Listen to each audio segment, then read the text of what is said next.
Great! I'm Sarah. I'm a writer, performer, storyteller, and creative writing coach, and I'm in the process of rewriting myself again.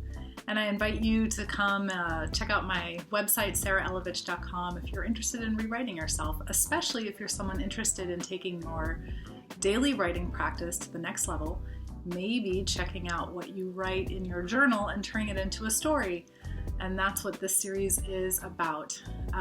This is either part 3 or part 4, depending on when I edit what.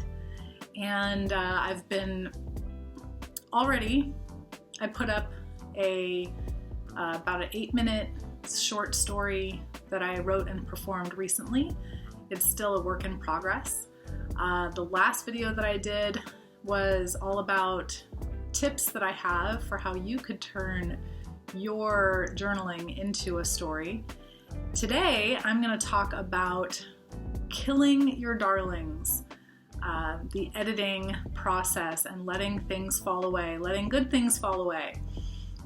So when it comes to writing a story, especially one to be performed, there's going to be a ton of material that gets generated. That's what I find in my process. A ton of material gets generated, and I'm not going to use all of it, and whole entire chunks might fall out of me and I may not use any of it.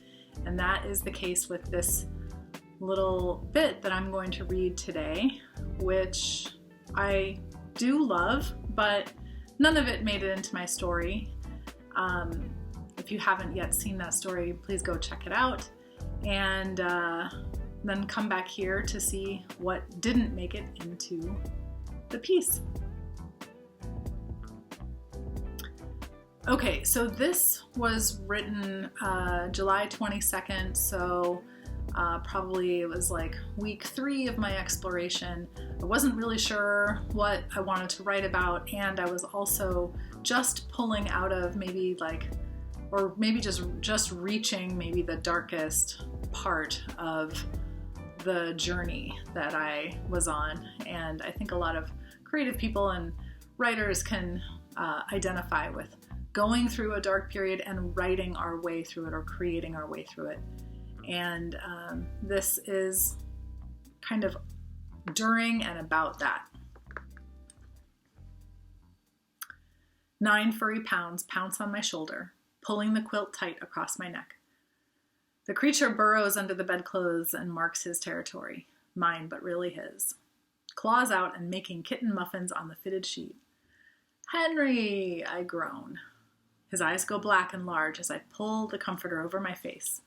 My Philips sunrise alarm clock hasn't fully risen yet. It's only 6:15. I thought waking up slowly to half-hour sunrise and then mechanical bird chirps would turn me into a morning person.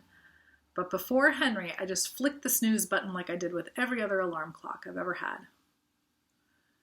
But Henry wants to play. He wants to eat, go outside, explore, and he's still a kitten, just 7 months, so he wants to do all of that with me. And I can't resist. During the pandemic, it seemed like everyone got an animal. I wanted one, but I was nervous. When my last cat, Mitzi, died 10 years ago, it wrecked me. I didn't know my heart could feel so much pain. She had seen me through 2 moves and 3 breakups. Somehow her death felt like a failure to me. And I wasn't sure if I'd be able to form another close bond with an animal ever again. I started looking for a cat, black and white, female, older, someone similar to Mitzi. But no, they were either all bonded or very sick. I befriended an older black cat in the neighborhood, no collar, skinny, but Nextdoor.com told me he already had a happy home and just preferred to stay outside, not an eligible bachelor. One day in February, a friend asked me if I still was looking for a cat. Yes, I sighed, but all the shelters are still closed. I can't visit a cat in person, and all the older black and white females online seem to be spoken for, have too many medical needs. Well, my friend's cat just had kittens. Kittens? I hadn't considered a kitten, so small and needy. My heart would be guaranteed to melt for a kitten, which would mean I would be in for even more heartbreak one day. What's her number? I drove out to visit the kittens. Mama cat sniffed and rubbed up against me. She doesn't usually do that. She must like you, the owner said. Then she brought out the kittens. Identical orange short-haired boys. They were sleepy from their mid-afternoon nap, but they woke up quickly and started playing with each other and everything within reach. How to choose? One plopped down near me and started to doze against my thigh. He picked me. Do you know when they were born? What day? December 16th, the owner said, checking her phone. I know because I took photos that day. That's my birthday. This is my kitten. She had a cage she gave me for free, and I drove him home that day. My little lion. I named him Sir Henry Drummond after the Scottish evangelist author, since I had just been reading a chapter from The Ideal Life called What's God's Will? Quote, there is an unknown part of God's will, at least a part which is only known to you. There is God's will for the world and God's will for the individual. There is God's will written on tables of stone for all the world to read. There is God's will in sacred hieroglyphic, which no one reads but you. There is God's will rolling in thunder over the life of universal man. There is God's will dropped softly on the believer's ear in angel whispers, spoken by the still small voice within. I named Henry after Henry Drummond and this passage to remember that God does have a plan for my life, that I can access it by listening to the still small voice inside me, the still small voice that knows how to love kittens and how to survive heartbreak.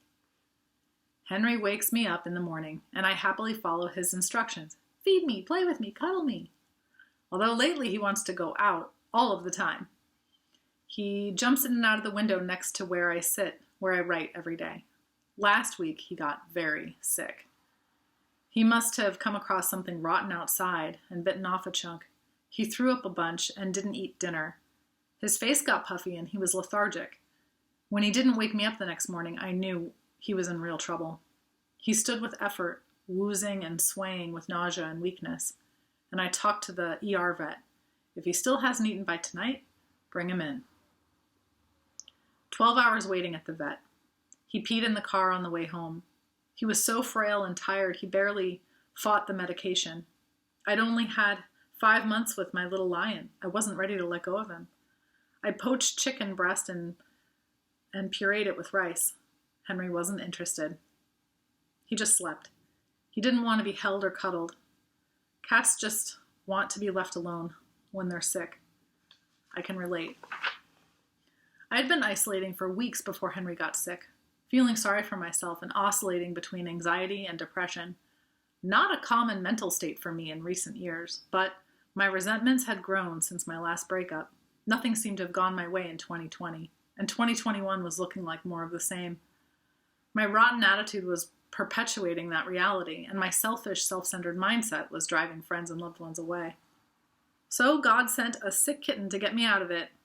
In focusing on Henry for a week, I was interrupted from obsessing over my scarcity and lack, the arguments in my head, the fear of success and failure that have followed me my whole life and threatened to take over again. I focused on Henry and looked for any signs of improvement.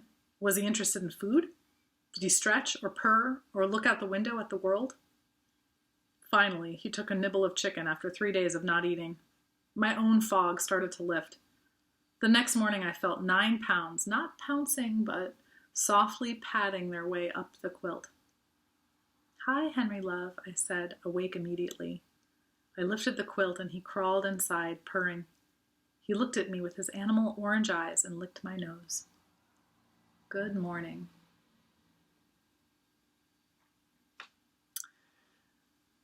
So that's a little bit that did not make it into the piece, but it follows some of those themes: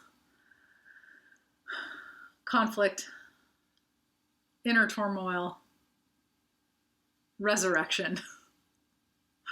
Seems like that's the pattern that most of my stories follow. Anyway, thanks for listening. I hope you enjoyed that. Please keep coming back for more ideas, tips, inspiration on writing. If you want to subscribe and help me grow this channel, that would be amazing. And I really look forward to sharing some more with you about the process.